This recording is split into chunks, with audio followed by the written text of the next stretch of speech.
to say, if I'm being honest, for me all food is comfort food.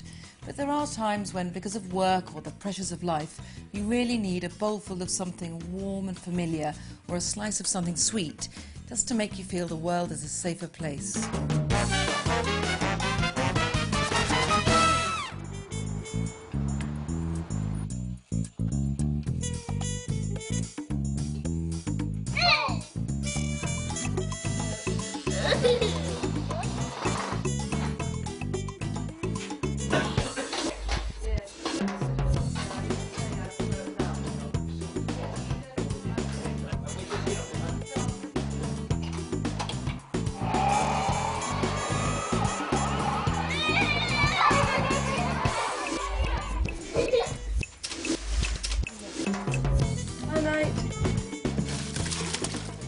I haven't gone completely mad. I know I'm about to cook some mashed potatoes, but it's not because I think you need a precise recipe for them, but just because I couldn't even contemplate comfort food without starting here. Cream, not too much, just the right amount. You can use milk, of course, but do not even consider semi-skimmed or skimmed. It has to be full fat. And then some butter. Now, I think it really makes a real difference if the milk or cream or whatever is warm. It seems to make the mash more tender. Now, this is my favourite bit, the potato ricer. And why this makes a difference, and it's cheap, and I just got it from the local supermarket, is that you don't have to peel the potatoes. You just stick them in as they are, which makes this entirely manageable, and just force it through. Just enough power needed to make this satisfying, but not too hard for a wimp like me. And then you can just peel back the skin that stays there, so it makes life so much easier. Now, white pepper, and I think this is the thing that makes the difference. Fresh nutmeg, which in large quantities is a hallucinogen, and in small quantities induces a wonderful feeling of well-being. Object of the exercise. Quick taste.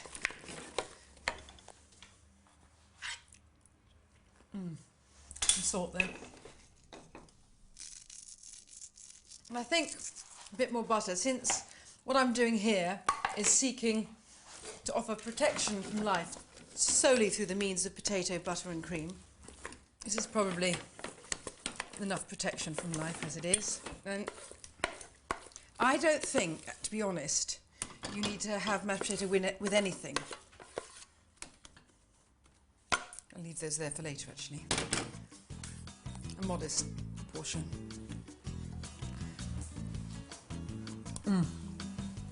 There are times when only mashed potato will do.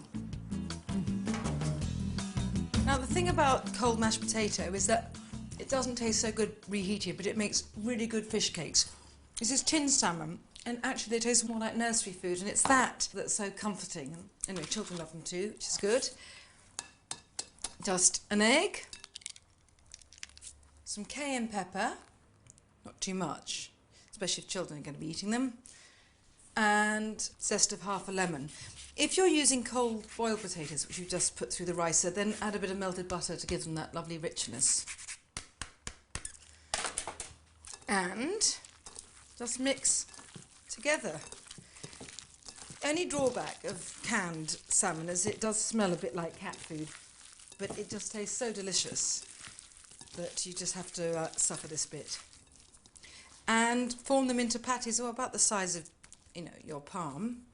It's not rocket science. You can make them whatever size you want. And just stick them on a baking sheet. I just line it with cling film so they don't stick. And they need to sit in the fridge for a while, because if you were to try and fry them straight as they are, they would just kind of gloop all over the place. And all you do is dip them in some beaten egg, and then I use matzo meal after that. You could use breadcrumbs, and then fry them in butter and a teeny bit of oil. Okie doke, that's it. So, to the fridge.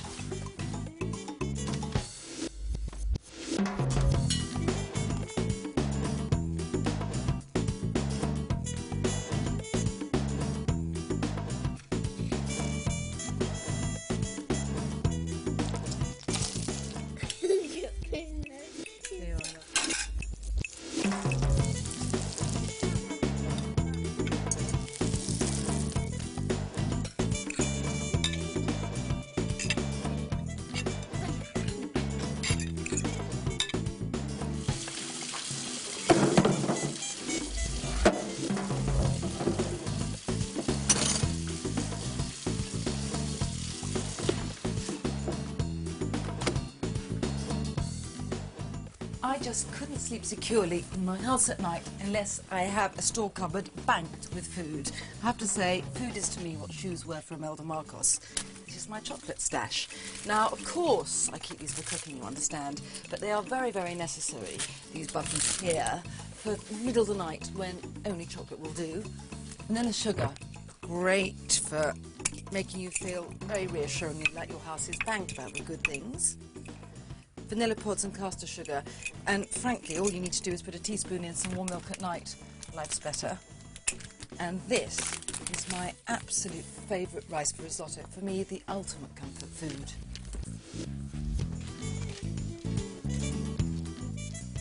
And you know, it's not just that risotto is comfort food, I think it's comfort cooking. And I know that a lot of people make a fuss about making risotto and worry about, you know, when it's the right stage and is it too finicky. But I have to say, I find mindless repetitive activity, this is what this is, just stirring, immensely comforting. If you can't get shallots, don't worry, just use the white part of some spring onions. Chop these as finely as you've got patience for. I mean, you can use a processor, it just seems a bit mad to give yourself that washing up just for a bit of shallot and celery. Talking of which, I know that a lot of people don't like celery, but what I would say is this won't make the risotto taste of celery, it just gives it a sort of mellow herbalness and a lightness that makes such a difference.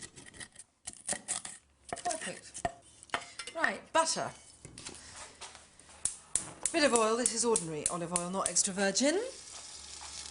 And that will stop the butter from burning. And rice, this is lovely stuff, like sort of flat pearls. 300 grams. Now, there is a kind of direct ratio, obviously, between the amount of rice and stock, and for that 300 grams, I want a litre of stock, by which I mean water from a recently boiled kettle with some of these vegetable stock granules, which are incredibly good. Now, this wonderful celery and shallot mixture. Now, it won't sizzle much because I don't want this to cook over high heat. I want it to stay pale and I want it not to harden, just cook into kind of mellow flavour. And what you can do, if you don't want onions to burn, is just sprinkle some salt on top, and the salt releases the liquid inside the onion and that stops it from colouring. It might sizzle a bit just a minute after as the water goes into the butter, but that's fine. And now I just tumble in the rice, stir around. The idea here is that the rice gets covered in this vegetably butter, it gets slicked and glossy, and then when you start ladling in the stock, it will start to swell and absorb all the stock, and then it starts giving off that wonderfully starchy, creamy quality that turns this into risotto. Right.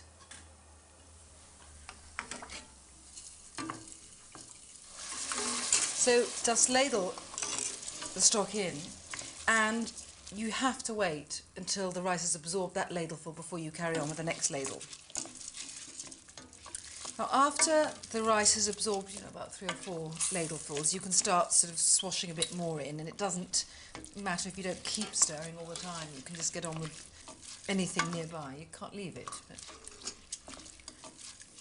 now, it should take about 20 minutes for all the stock to be absorbed and for the rice to be cooked, but it's hard to be absolutely precise because, you know, even different bags of the same sort of rice, you know, differ enormously. So I am going to get on with chopping a bit of rosemary. Not too much. The thing about rosemary is if you use a small amount, it gives a sort of wonderful, pronounced herbal hit. If, however, you go just slightly overboard, you just get soapiness. So in with these lovely fresh green spikes. And zest of, I don't know, about half of an unwaxed lemon. Now, off the heat, gonna add the final bit of egg and lemon and cream, the mantecatura. So, 1 egg yolk.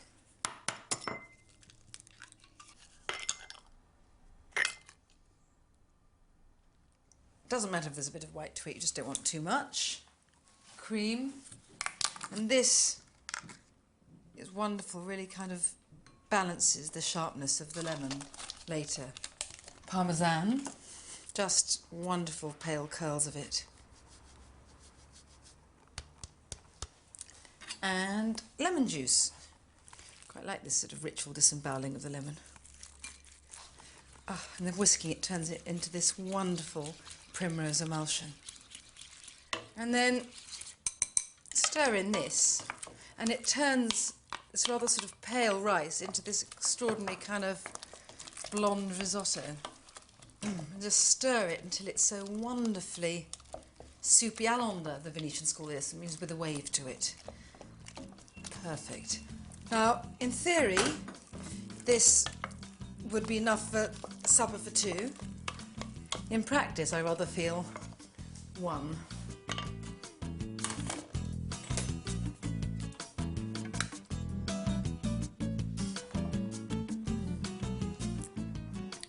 So you eat this, you know the world is a better place.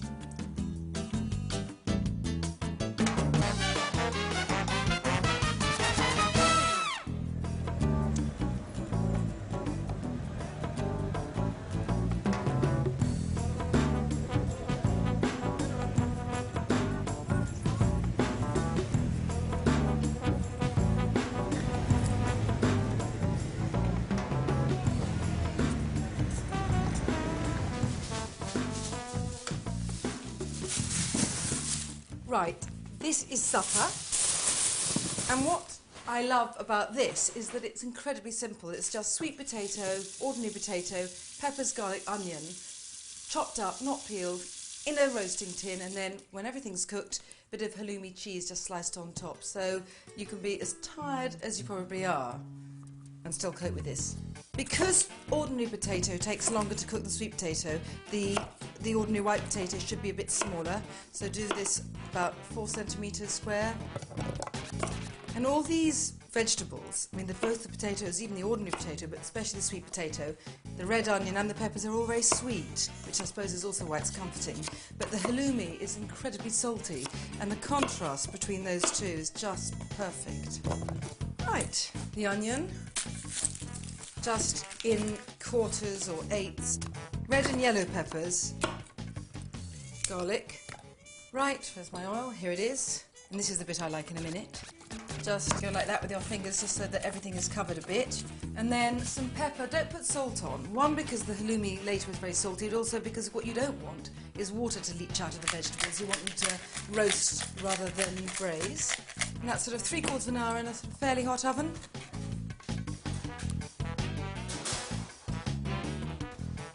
So look, the vegetables are cooked and golden. So just slice the halloumi, stick it on top, and put it back in the oven or under a grill until the cheese has begun to melt.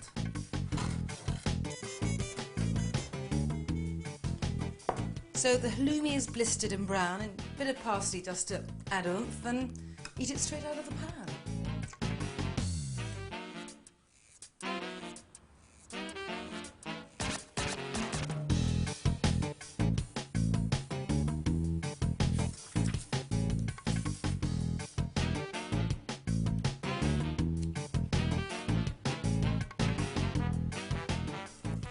When it comes to comfort food, this is it. The real McCoy, or rather the real McCoy.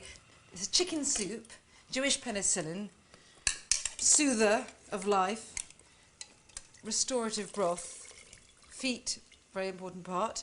This is a boiling chicken. It looks scraggy, but there is so much more flavour in it. All I've done with this is boil it, some salted water, for about 2.5 hours with carrots, onion, not even peeled, bay leaves, celery, parsley stalks and some peppercorns.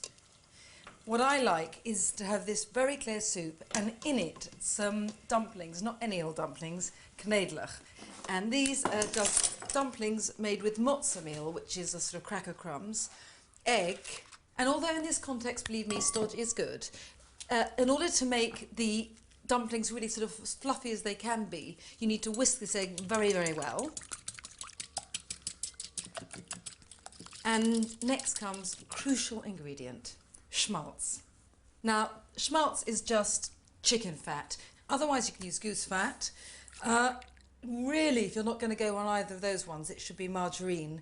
I prefer butter, which is absolutely in conflict with every Jewish dietary law, so it's up to you. But a couple of tablespoonfuls of the soup stock or water, I mean, whatever. Salt, some pepper. And then 100 grams of matzo meal. You just whisk in. Now, you want this mixture to be firm enough to make little dumplings out of, but just with a bit of stickiness so that they're going to be lighter. They need to be in the fridge for half an hour to an hour to firm up. And this is about the right texture here. So just stick these in the fridge, and in half an hour we can make our knedler.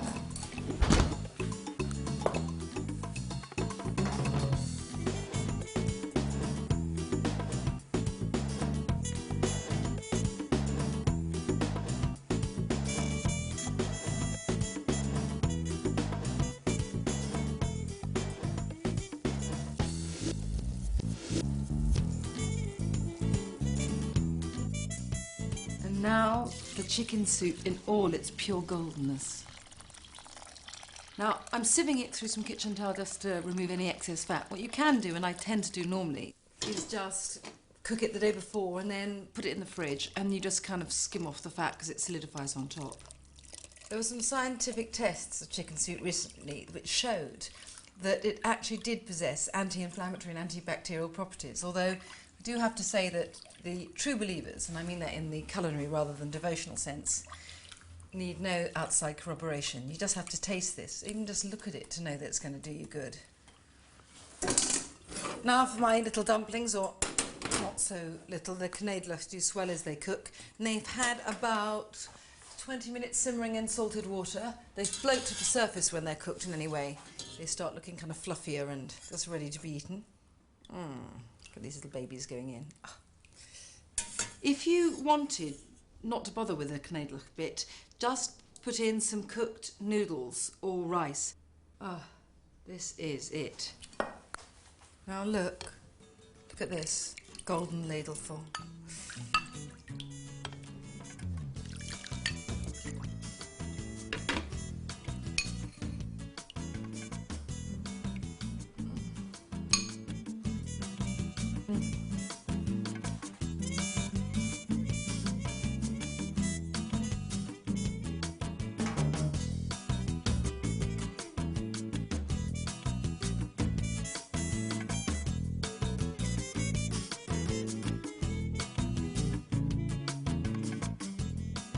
You need comfort food, you want chocolate cake, and this chocolate cake is kind of doubly comforting because it's incredibly easy. So I've just put in here 175 grams of unsalted butter, which I melted and then let it cool a bit. And I know I don't normally, give precise measurements, but that's because baking, you do need to be precise, not just spontaneous. You have to obey the rules. 125 mils of corn or other vegetable oil and 300 mils of ice water. Just mix these together. And now it's just a question of kind of plonking a couple of bowlfuls of things in.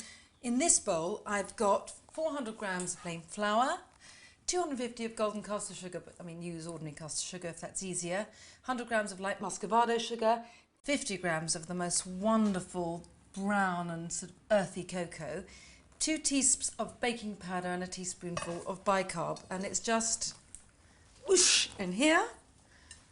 And then just mix this. Now, it makes a very liquid batter, this cake, and that's what keeps it so wonderfully moist later, so don't be alarmed that it's not, a thick spoonable cake mix. It's just cocoa batter, look at that. Okay, so the third and final stage, in here, one of those small tubs of sour cream, 3 eggs and a tablespoonful of really nice vanilla extract. Have a stir. And then, let's see how easy this is, just add that. Stir again. We're not talking strenuous exercise, but we are talking deep, deep pleasure. So perfect. Okay, now these are just a couple of ordinary sandwich tins, nothing special. Some baking parchment on the base and a bit of butter on the side. And all you need to do with this is pour pour it in, just half in each tin. And I'm not going to scrape it all out because licking out the bowl is an elementary part of the comfort and pleasure. That's it really, just now in the oven.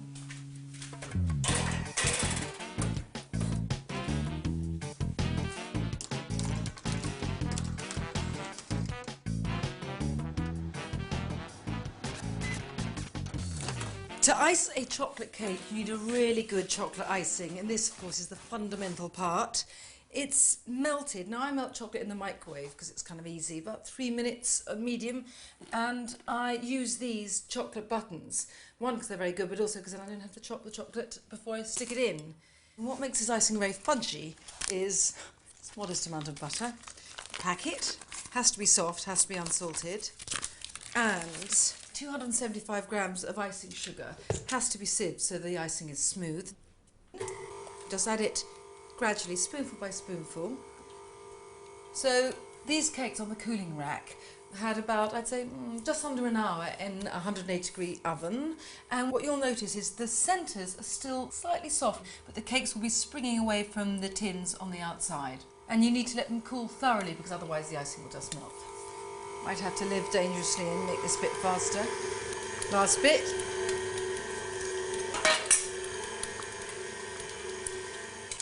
It's going to have a bit of a scrape down. It's worth being patient here simply because you want the icing to be really smooth. All I need now is some good vanilla extract. No synthetic essence, please. And this chocolate, which has cooled slightly so it won't make the butter greasy. Look at this. River of chocolate.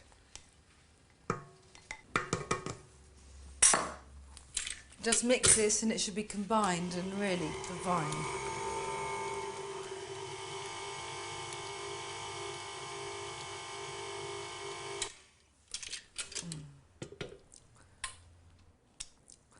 Perfect. If you've been chucked, this is the cake you want to eat, all of it.